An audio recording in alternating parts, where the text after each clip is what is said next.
IM Áudio apresenta Os Passos, 12 segredos para as crianças prosperarem e serem felizes na vida. Escrito por Dr. Andrew Watson e Dr. Charles Watson, PhD. Narrado por Ivan Martin.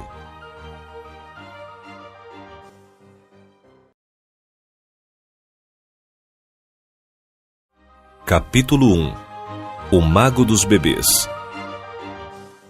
O balanço delicado de guiar não é criá-los à sua própria imagem, mas dar a eles a oportunidade de criar a si mesmos. Steven Spielberg. Você quer que eu coloque isso na revista?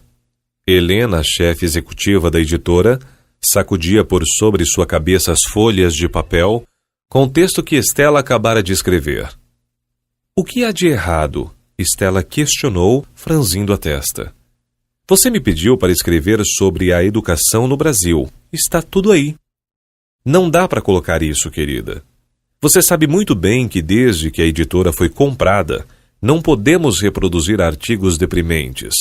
A política deles é de passar bem-estar, emoção, felicidade. Você bateu nas mesmas teclas, que os professores estão desmotivados, os alunos analfabetos, blá, blá, blá. Dá vontade de chorar. Quero trechos diferentes, animadores, ousados.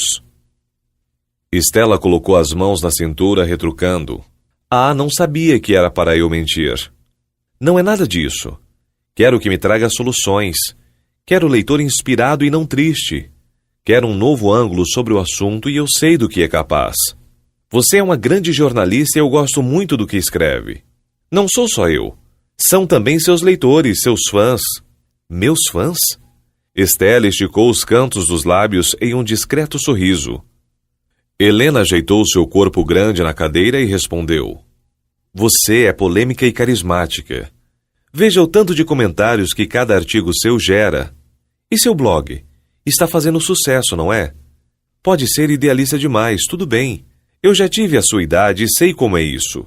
Mas hoje precisamos nos sujeitar aos patrões, senão estamos todos no olho da rua. Stella pensou sobre a liberdade de imprensa, sobre aquele tempo no qual achava que podia escrever qualquer texto, que sua escrita só dependia da imaginação e das fontes. Não esperava que o jornalismo fosse sofrer uma transformação tão abrupta depois da internet. Você me pediu para escrever sobre a educação no Brasil e quis que eu fosse otimista. Meu dever é ser realista.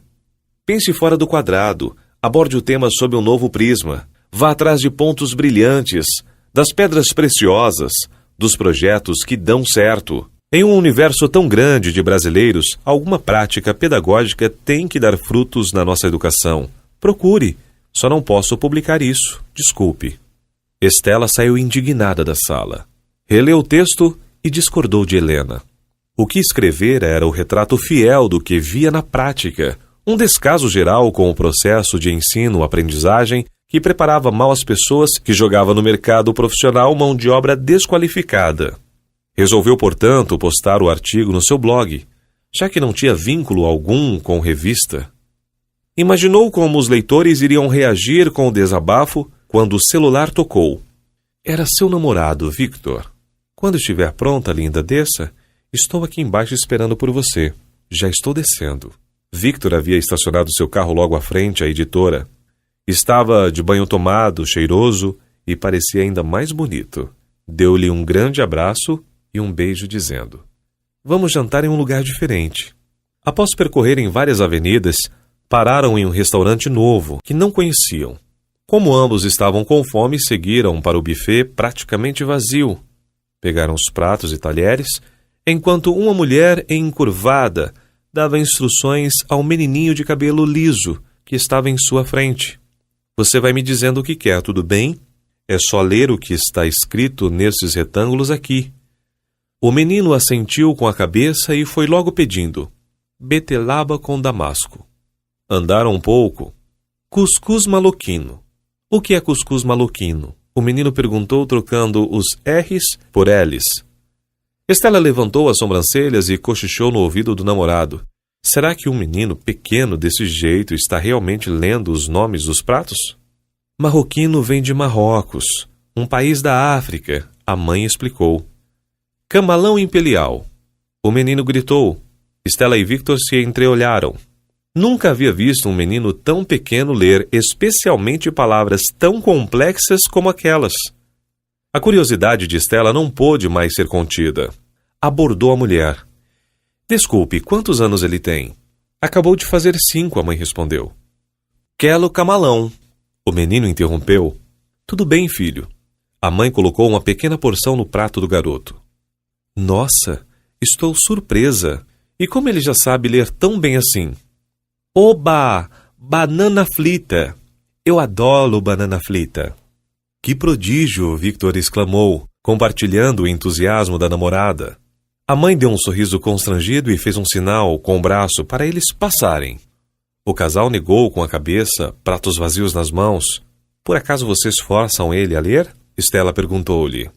Não houve resposta. Victor, portanto, completou, indagando. Não faz mal tão cedo? De repente, mãe e filho fitou o casal. A mulher com um olhar repreensivo, o garoto confuso. Stella ia se justificar quando examinou o rosto redondo da criança. Por trás dos óculos, com aros negros, 2 olhos característicos silenciaram-na. O menino tinha síndrome de Down. Houve um hiato de alguns segundos. A mãe, percebendo o embaraço súbito de Stella, explicou. Ele faz atividades de psicomotricidade, fonoaudiologia e leitura em uma clínica no Ibirapuera. Vocês devem conhecer a Clínica Despertar. Não conheço, infelizmente, mas já estou maravilhada. O Joaquim é muito aplicado. Eu leio melhor que o Lucas, o menino falou. A mãe corou. Parabéns, Joaquim. Stella encorajou. Você lê muito bem mesmo. Estou com fome, quero banana frita. Eles gargalharam. Victor e Stella deixaram mãe e filho em paz. Ao sentarem-se à mesa, Stella pegou o celular da bolsa e digitou no Google 3 palavras. Despertar. Ibirapuera. Down. Encontrou o site da clínica e salvou o link nos favoritos. Recolocou o celular na bolsa e estendeu o guardanapo sobre a saia. Victor bebeu da água que estava no cálice e comentou. Você ficou muito impressionada com o menino, não foi? E você não? Ele salvou meu dia. Não lhe contei, mas hoje a Helena se recusou a publicar o meu texto sobre educação. Sério? É. Ela disse que não apresentei soluções, só críticas e lugar comum. Disse-me que eu deveria ter ido atrás de pontos brilhantes, das pedras preciosas, do contexto educacional. Hã? Mas veja que sorte a minha. O Joaquim é exatamente o que eu precisava. Como um menino com síndrome de Down está lendo tão bem? Ele lê melhor do que a maioria das crianças de 7 anos. E ele tem apenas 5. O que ele está vivenciando de diferente que nossas crianças não estão? Não sei, o quê? Stella cortou o tomate cereja em 2. É isso que eu vou descobrir. Chegando a casa no dia seguinte, Stella abriu o laptop e checou os e-mails. A maioria das mensagens censurava seu artigo sobre educação. Palavras como decepção, trivial e maçante saltaram à vista. Teve de admitir o fato de que Helena estava com razão em haver se negado a publicar o texto.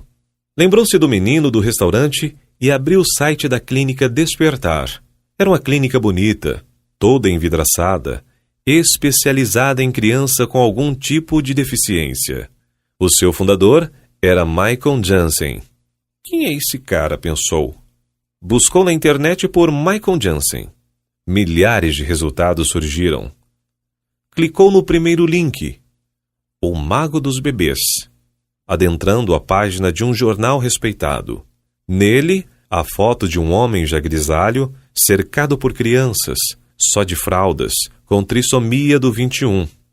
Mais abaixo, em negrito, não aceitei a sentença e recorri ao Dr. Jansen. Foi uma longa e árdua batalha que valeu a pena.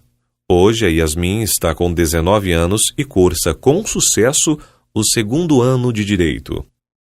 Leu a matéria toda e a sua curiosidade inflou. Seguiu para outro site.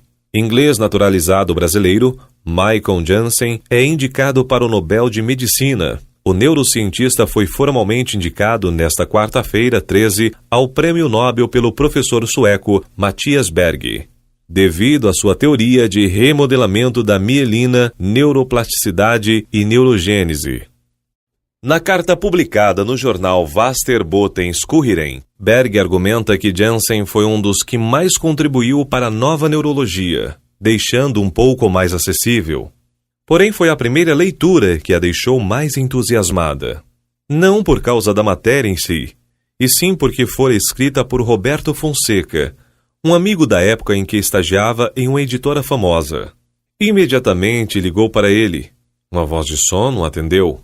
Ela olhou para o relógio no pulso. 10 horas. Não era tão cedo assim.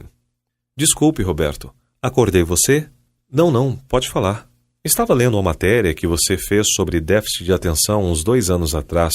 Por acaso você ainda se recorda do médico que entrevistou um tal de Michael Jensen? Claro. A voz de Roberto soou subitamente alerta. O que houve com ele? Nada que eu saiba.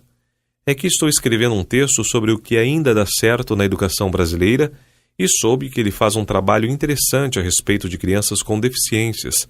Acabei de ler o artigo que você escreveu e gostaria de saber como ele é e se valeria a pena fazer uma entrevista com ele. Bem, Stella, tive que me dividir em 2 para que aquela entrevista saísse. A agenda dele é bem movimentada. Pelo menos era na época. Agora não sei porque ele se aposentou da USP. Talvez atualmente ele esteja mais folgado. Olha, o cara é fora de série. Eu tinha programado ficar uma tarde com ele, mas fiquei 5 dias. Ele me levou para sua clínica, mostrou as crianças com déficit de atenção, ensinou-me sobre os tratamentos que eles fazem por lá e ainda me informou o que estava por vir. É um gênio em todos os aspectos. Aprendi muito com ele. Os alunos, residentes, todos o chamam de O Mago. O Mago? Acabei de ler um texto sobre o Mago dos Bebês. É por causa disso, esse é o seu apelido. Mas, para ser bem sincero, ele me pareceu mais com um Sherlock Holmes. Astuto, observador, que tenta tirar o máximo das informações ao seu redor. Eu me perguntava como ele soube disso. E seus olhos quase sempre me respondiam. Elementar, meu caro Watson. Ele sabe a fundo sobre tudo. É uma enciclopédia ambulante. Fique 10 minutos com ele e você sairá impressionada. Fique 5 dias como eu fiquei e mudará a sua vida. E ainda por cima, é extremamente humanitário, um benfeitor. Nossa, então eu tenho que o entrevistar de qualquer jeito. Parece que ele é exatamente a pessoa que estava procurando.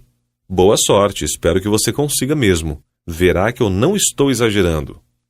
Decorreram algumas semanas, mas Stella enfim conseguiu a entrevista com o Dr. Michael Jensen.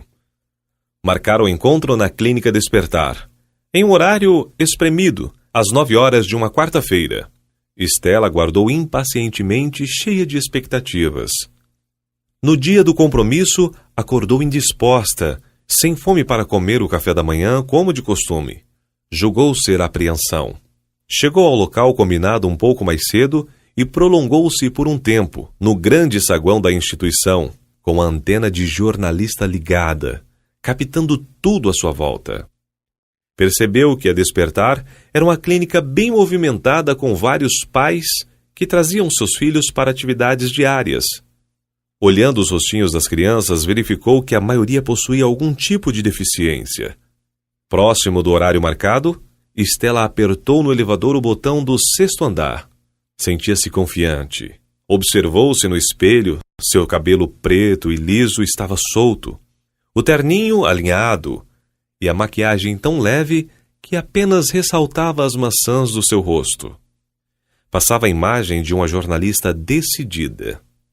Quando as portas se abriram, viu-se em um ambiente muito amplo e claro, onde as paredes envidraçadas exibiam o céu acinzentado de São Paulo.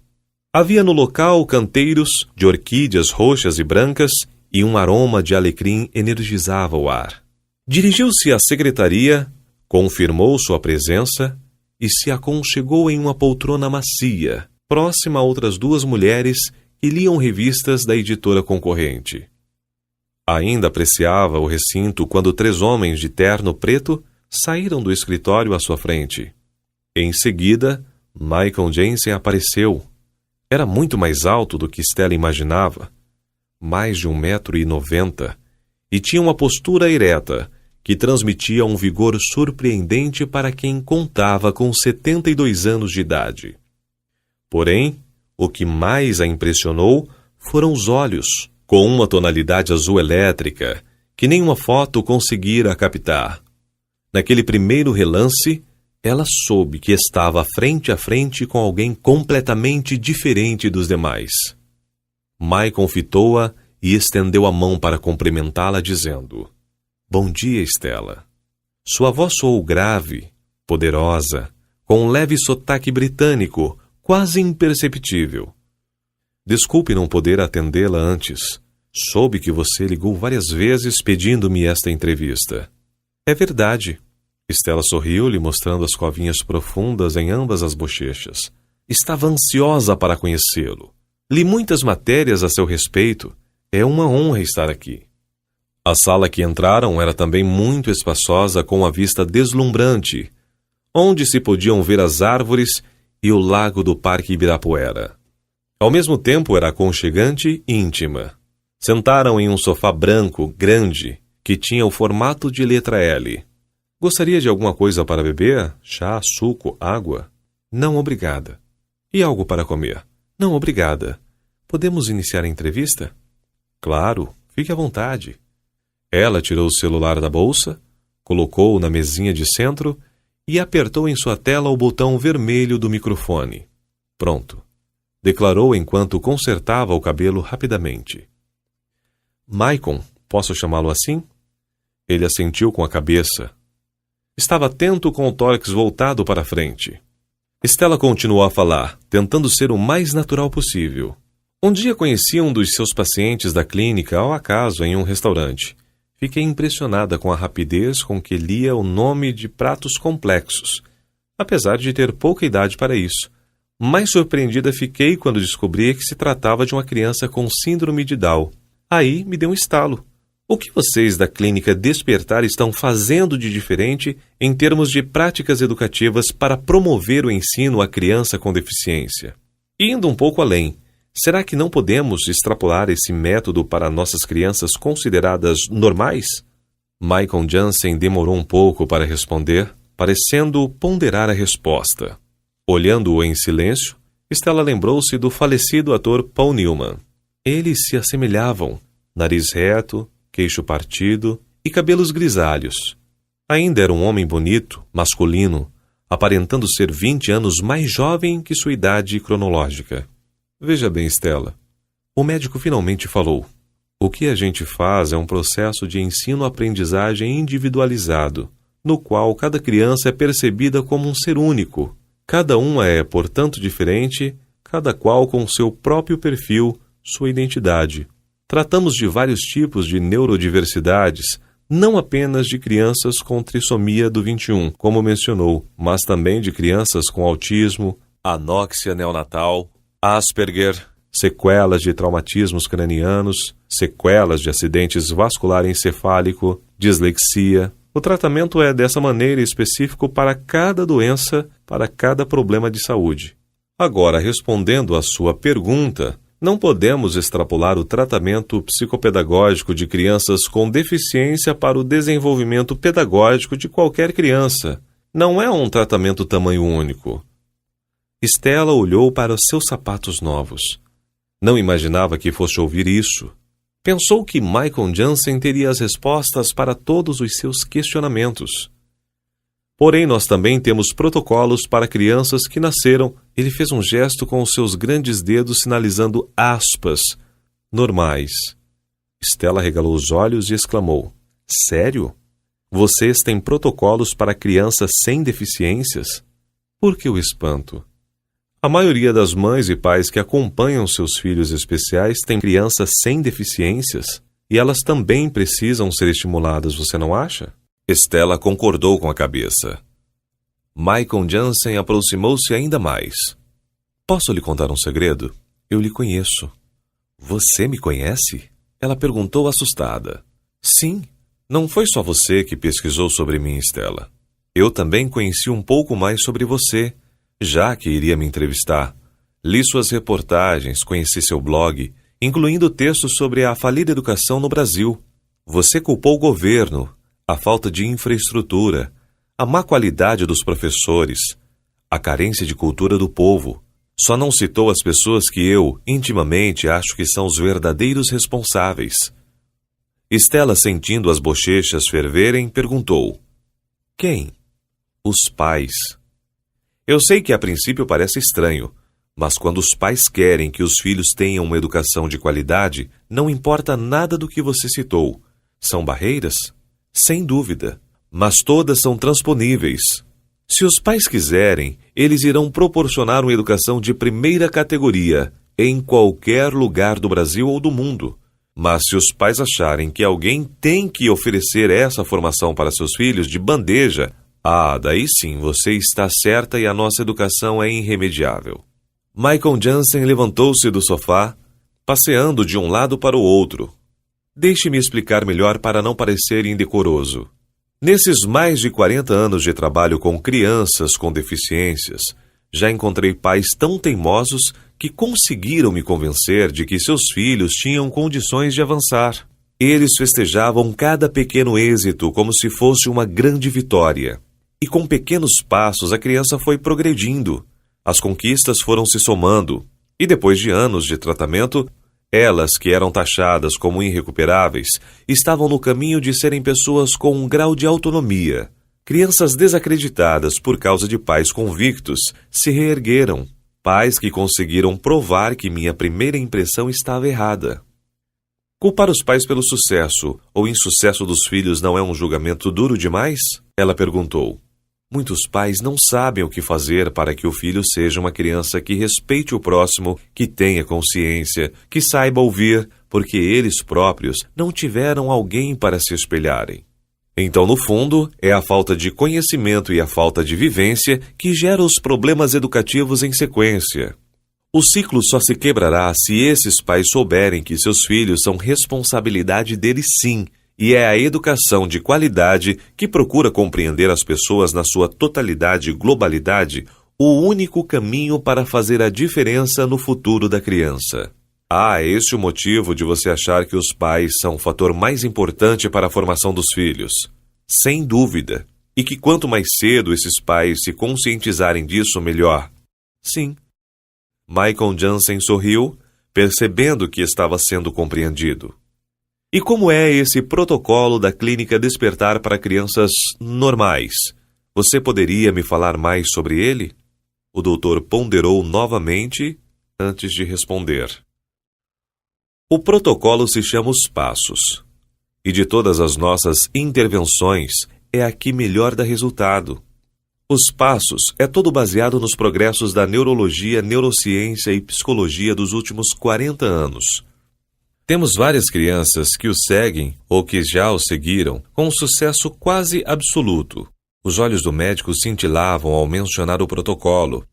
Ao serem estimuladas desde a infância, não se tornam crianças normais, mas sim geniais.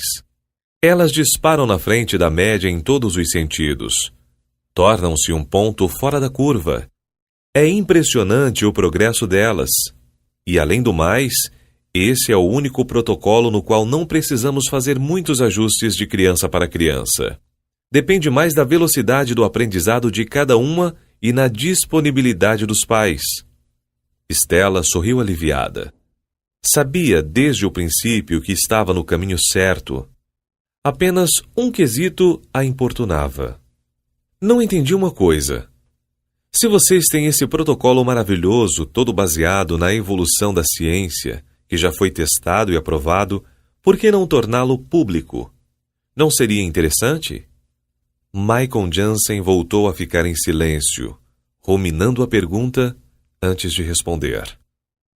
Estela, eu gostaria muito que uma grande quantidade de pessoas tivessem acesso a esse tipo de conhecimento. Mas você acha que tem muita gente que está disposta a mudar o seu modo de viver pelos filhos? Eu acho que não. A maioria quer que a natureza crie seus descendentes, que a genética seja abençoada e se sobreponha aos demais. A mentalidade é, deixe estar, vai dar tudo certo, a gente se preocupa depois, isto é, se der errado. Quem sou eu para lhe dizer, siga isto, que seu filho será um expoente, que seu filho terá mais oportunidades que você jamais sonhou. Eu não posso. A maioria desconfiaria das minhas ideias e me rotularia como um charlatão. Outros, mesmo que acreditassem, não as seguiriam. Mas você já viu resultados. Aqui na Despertar temos uma situação fora do padrão. Os pais que nos procuram são pais diferenciados. Eles põem os seus filhos em primeiro lugar. Eles sim se desdobram. Eles sim seguem protocolos muito mais rígidos e difíceis do que os passos. Então, os resultados vêm por causa deles. Mesmo que o filho com deficiência não consiga evoluir conforme eles almejam, os outros filhos poderão atingir os próprios potenciais. Desta vez foi Stella quem esperou até as frases serem completamente compreendidas para perguntar: então você garante que os passos dão certo? Eu vejo os resultados todos os dias. No fundo, os passos é o nosso grande projeto. É o motivo de eu acordar cedo e vir trabalhar. Eu sou um privilegiado, Stella. Tenho na vida a missão de ajudar as crianças a atingirem seus potenciais cognitivos, psicomotores e afetivos. Eu adoro ver o progresso das nossas crianças. E a neurociência atual está desvendando ações que fazem com que elas evoluam ainda mais. Tenho certeza que, através dos pais e das crianças que nos procuram, estamos fazendo nossa parte e, ao mesmo tempo, tentando mudar a cabeça das pessoas ao redor. Vejo nossas ações como várias ondas contínuas, que vão espalhando os resultados e causando impacto não só local, como também em outros espaços e esferas, bem longe daqui. Quando as pessoas veem o resultado do nosso trabalho, elas passam a acreditar que é possível melhorar a educação de todos. Você disse que vê os resultados todos os dias. Em quantas crianças vocês já aplicaram esse protocolo? Milhares. Michael falou sem pensar. E repito, a grande maioria com sucesso absoluto. Essas crianças que fazem ou fizeram parte desse projeto educacional são emocionalmente saudáveis, inteligentíssimas e multitalentosas. E qual a idade ideal para começar o protocolo? O ideal mesmo é antes da concepção. Não entendi. Antes da concepção? Sim, tanto a mãe quanto o pai têm que desejar este filho. Tanto a mãe quanto o pai têm que estar em sintonia e se amarem verdadeiramente, a fim de que esse amor se reflita no filho e estabeleça um vínculo ainda mais forte entre eles. Percebe-se que a mãe sofre menos estresse durante a gravidez quando o pai transmite amor a ela e ao bebê. Vários estudos já demonstraram que a exposição do feto a altos níveis de hormônios relacionados ao estresse, especialmente o cortisol, pode causar prejuízos a longo prazo ao feto. Quais prejuízos? Vários, desde aumentar riscos de doenças, reduzir o crescimento do bebê, modificar o tempo do desenvolvimento de tecidos, diminuir o tamanho do cérebro, danificar o sistema de resposta ao estresse, mudar o temperamento da criança e até interferir na expressão de certos genes. Stella riu. Só que todo mundo anda estressado. Mas não é todo tipo de estresse, ele corrigiu. O estresse danoso é o estresse muito frequente ou muito intenso. O médico foi até um estante de livros com o dedo indicador em riste e procurou até encontrar um livro chamado A Tempestade de Gelo, um registro histórico em fotografias de janeiro de 1998. Puxou da prateleira, passou a mão sobre sua capa e o entregou para Stella. Ela começou a folheá-lo aleatoriamente. Michael explicou. Janeiro de 1998 foi um dos piores invernos que o Canadá já enfrentou. Um desastre natural em que centenas de cidades e vilas ficaram sem eletricidade. Cerca de 5 milhões de pessoas ficaram sem aquecimento e dezenas de pessoas morreram. Visualize-se nesse frio, sem calor nem luz elétrica. Stella via as fotos de devastação, árvores arrancadas, postes de eletricidade no chão, neve, caos. Ela se arrepiou. Michael Jansen continuou. Dependendo de onde a pessoa morava, esse pesadelo durou entre algumas horas até 6 semanas. Caíram muitas pontes. O exército teve que ser chamado para a reconstrução da linha elétrica. Foi uma questão de vida ou morte.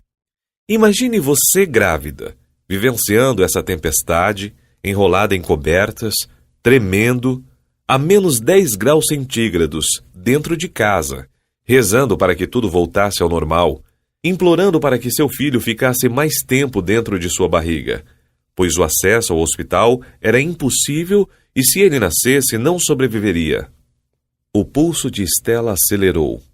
Pesquisadores da Universidade de McGill, em Montreal, resolveram pesquisar o que aconteceu com os filhos das gestantes que sofreram na pele esse desastre. Em junho de 1998, centenas de mulheres preencheram questionários sobre o nível de estresse que passaram com a tempestade. Em seguida, seus filhos, já com 5 anos e meio, foram avaliados. O resultado: crianças expostas a altos níveis de estresse intraútero tiveram menor desenvolvimento de linguagem e menor cognição, ou seja, um QI menor. Em estudos subsequentes, verificou-se que essas crianças ficaram também mais obesas que as outras. Stella fechou o livro e devolveu-o a Michael, que guardou no mesmo lugar. Amor entre o casal, carinho pelo bebê e baixo estresse.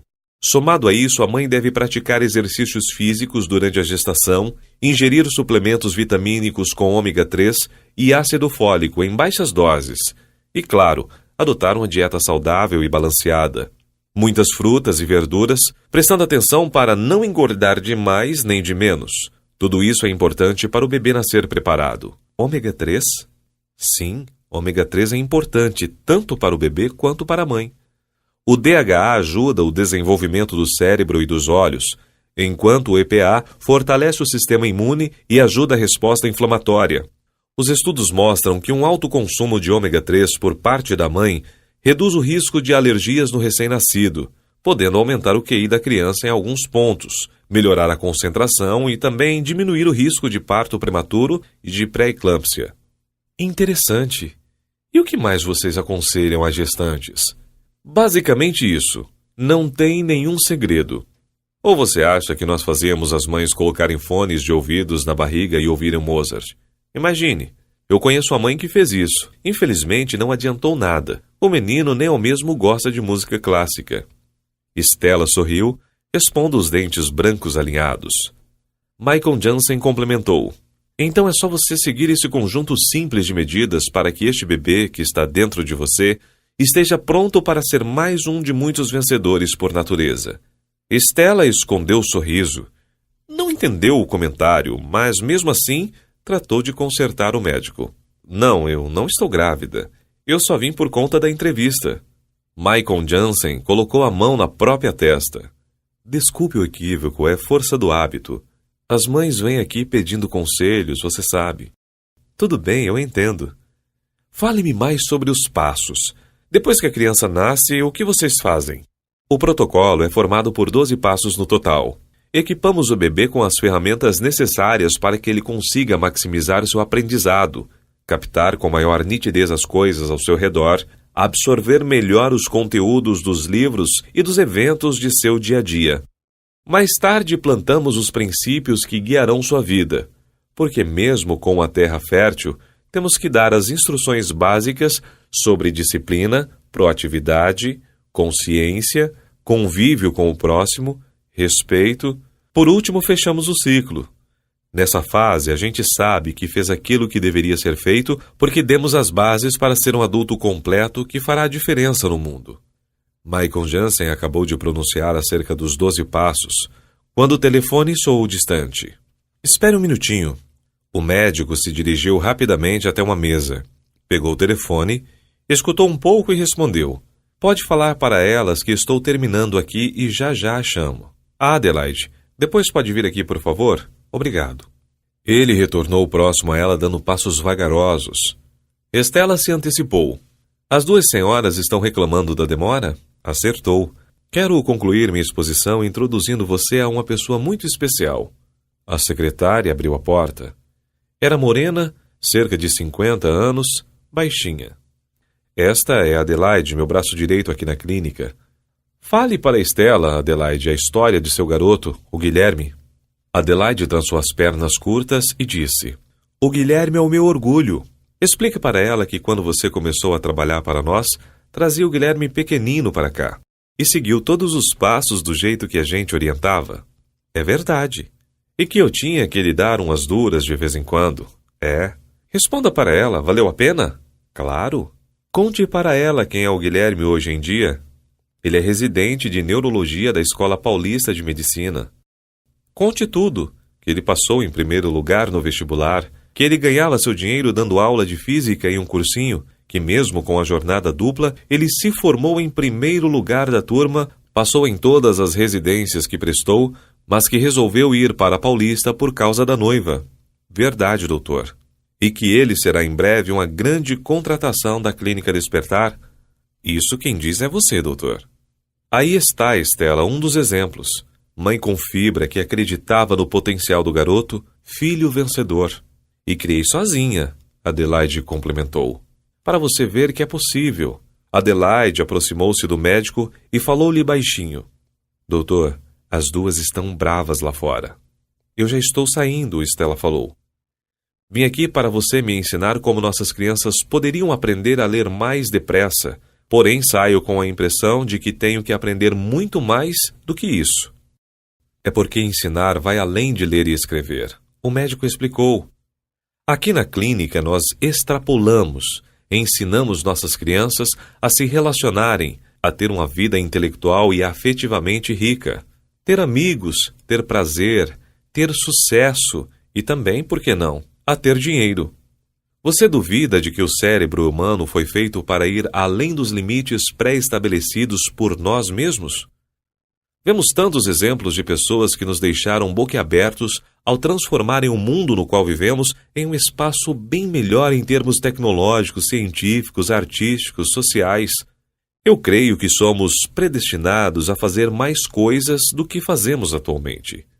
Se há aqueles que insistem no fato de que temos o poder de acabar com o mundo, há também os que defendem a nossa capacidade de consertá-lo, de torná-lo cada vez melhor. Por isso, Estela, quando estiver no 6º ou 7º mês de gestação, terei prazer em aprofundar o que lhe falei hoje. Quem sabe seu filho não vira um Guilherme? Ou uma Patrícia, ou Hugo, Adelaide sugeriu. E tantos outros. Estela percebeu que Adelaide a observava olhando fixamente para sua barriga. Não, eu não estou grávida. Na verdade, isso está muito longe de acontecer. Bem, quando você estiver, o doutor completou, fica aberto o convite. Estela resumiu a gravação. Um pouco encabulada, pegou sua bolsa, ajeitando o terninho prateado. Apertou novamente a mão firme de Michael Jansen, olhando determinadamente para aqueles olhos azuis magnéticos. Em seguida, pressionou a mão quente e úmida de Adelaide. Ao sair da sala, sentiu uma pontada de inveja do Roberto, seu colega, por ter conseguido ficar 5 dias com o doutor. Concordava com ele que Michael era uma pessoa muito interessante. Mas grávida? Ela entrou no elevador e deu uma nova espiada no seu corpo, que definitivamente não mostrava nada além de uma barriga enxuta e pernas torneadas. Se estivesse acima do peso, até poderia compreender o erro. Eu, esperando um filho? Ela pensou. Imagine que loucura. De onde ele tirou isso? Ainda não está na hora. Primeiro teria que casar, depois namorar mais um pouquinho, e só então pensar em um filho, uns 7 anos-luz de distância. Fez as contas e a idade a surpreendeu. 36 anos seria um pouco tarde demais para ter o primeiro filho. Assentou em um período mais curto, 4 anos. Logo uma luzinha amarela acendeu em seu pensamento. Lembrava que há alguns dias do mês havia esquecido da pílula anticoncepcional. Teria que se preocupar? Não, era apenas coincidência. Afinal, apesar de ele parecer um Sherlock Holmes, com a postura de um gentleman e o intelecto afiado, ele não tinha substrato para adivinhar uma coisa dessas. A não ser que ele fosse realmente um mago. Saiu para o exterior da clínica na calçada, onde o manobrista em instantes trouxe-lhe o carro. Um Clio antigo. No trânsito, a luzinha amarela foi se transformando em vermelha, chegando a ter a certeza de que, mago ou não, Michael Jansen deixou-a deliberadamente ciente da própria gravidez. Mas seria possível? Quem sabe, com tanto tempo clinicando, ele passou a ter um sexto sentido em reconhecer quem estivesse grávida? Não, absurdo, ela própria respondeu. Mas por mais que ela negasse, seu próprio sexto sentido agora gritava alarmado. Estava 2 dias atrasada em seu ciclo menstrual, situação normal nesses dias tumultuados da vida cotidiana. Na faculdade, seu ciclo era regular, mas agora, com o estresse corriqueiro, desregulava um pouco, atrasava até 3 dias. Mesmo assim, resolveu tirar a dúvida. Parou em uma farmácia, quase em pânico, já imaginando os desdobramentos na própria vida. Foi direto para o fundo do estabelecimento, junto ao balconista jovem, que, sentado em uma banqueta, olhava atentamente para o seu celular. Você tem teste de gravidez? Óbvio, ele respondeu rispidamente. Quanto custa? Depende, deixa eu ver no computador. Temos mais baratos e mais caros. Pode me ver o mais caro, então, por favor? Ela não quis economizar neste momento. Se pegasse o mais barato e desse negativo, a dúvida persistiria. Checou o prazo de validade na caixa roxa, que dizia que tinha mais de 98% de precisão. Foi até o caixa e avistou na prateleira ao seu lado os potes alaranjados de cápsulas de ômega 3.